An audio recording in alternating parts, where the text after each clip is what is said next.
ನಾನೇನು ಮಾತಾಡಬೇಕು ಅನ್ನೋದು ಮಾತುಗಳೇ ಇಲ್ಲ ಇಲ್ಲಿ. ಆಕ್ಚುಲಿ ಇಲ್ಲಿ ನಮ್ಮ ದೇಹ ಗಟ್ಟಿಯಾಗಿರೋದ್ಕಿಂತ ಮನಸ್ಸು ಗಟ್ಟಿಯಾಗಿದ್ರೆ ಏನು ಬೇಕಾದ್ರೂ ಸಾಧನೆ ಮಾಡ್ಬೋದು ಅನ್ನೋದು ಮಾತಲ್ಲೆಲ್ಲ ಮನಸ್ಸಲ್ಲೇ ಬರ್ಬೇಕು ನಮಗೆ. ಸೊ ನಾವು ಬದುಕಬೇಕು ಅಂದರೆ ನಮಗಿನ ಕೆಳಮಟ್ಟದಲ್ಲಿರೋರನ್ನ ನೋಡ್ಬೇಕು ಫಸ್ಟು. ನಾವು ಮೇಲ್ಮಟ್ಟದಲ್ಲಿದ್ದವ್ರು ನೋಡಿದ್ರೆ ಎಡವಿ ಬೀಳ್ತೀವಿ ನಾವು. ಸೊ ನಮಗಿನ ಕೆಳಮಟ್ಟದಲ್ಲಿ ಇರೋರು ನೋಡಿದಾಗ ಏನನ್ಸುತ್ತೆ, ಅವ್ರಿಗಿನ ನಾವು ಬೆಟರ್, ಅವ್ರಿಗಿಂತ ಒಳ್ಳೆ ಜೀವನ ಮಾಡ್ತಾ ಇದೀವಿ ಅಂತ ನಾವು ನಮ್ಮ ಮನಸ್ಸಲ್ಲಿ ಅಂದ್ಕೊಂಡು ನಾವು ಬಲವಾಗಿ ನಂಬಬೇಕು ಫಸ್ಟು. ಆಮೇಲೆ ಯಾರನ್ನ ನಂಬ್ಕೊಂಡಂತ ಜೀವನ ಮಾಡಬೇಡಿ, ನಮ್ಮನ್ನು ನಾವು ನಂಬಬೇಕು. ಒಂದು ನಮ್ಮ ಕೈಲಿ ದುಡಿಮೆ ಇದ್ದರೆ ಗೌರವ ಎಲ್ಲಾದರೂ ಹೋದರೆ. ಸೊ ನಾನು ಕೈಕಲ್ಲಿ ಚೆನ್ನಾಗಿರುವಾಗ ಎಷ್ಟು ಬೆಲೆ ಕೊಡ್ತಿರೋ ಅಂದರೆ ಕುಟುಂಬದವರೇ ಬೆಲೆ ಕೊಡ್ತಾಯಿದ್ರು, ಅಷ್ಟು ಬೆಲೆ ಕೊಡ್ತಾಯಿದ್ರು. ಸೊ ನನಗೆ ಆಕ್ಸಿಡೆಂಟ್ ಆಯಿತು ಬೈ ಮಿಸ್ಟೇಕು, ಏನು ನಡೆಯುತ್ತೆ ಅಂತ ಗೊತ್ತಾಗಲ್ಲ. ಒಂದು ಟರ್ನು ಲೈಫ್ನೇ ಟರ್ನ್ ಮಾಡಿಬಿಡ್ತು ನನಗೆ.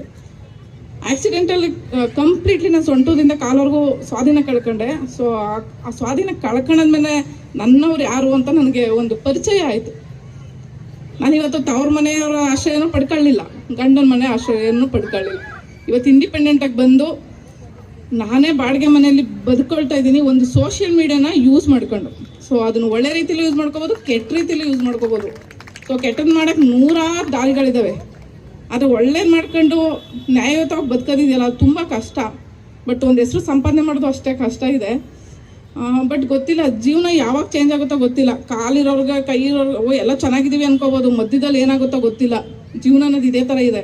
ಸೊ ಏನು ಬಂದರೂ ನಾವು ಜೀವನನ ಅಂದರೆ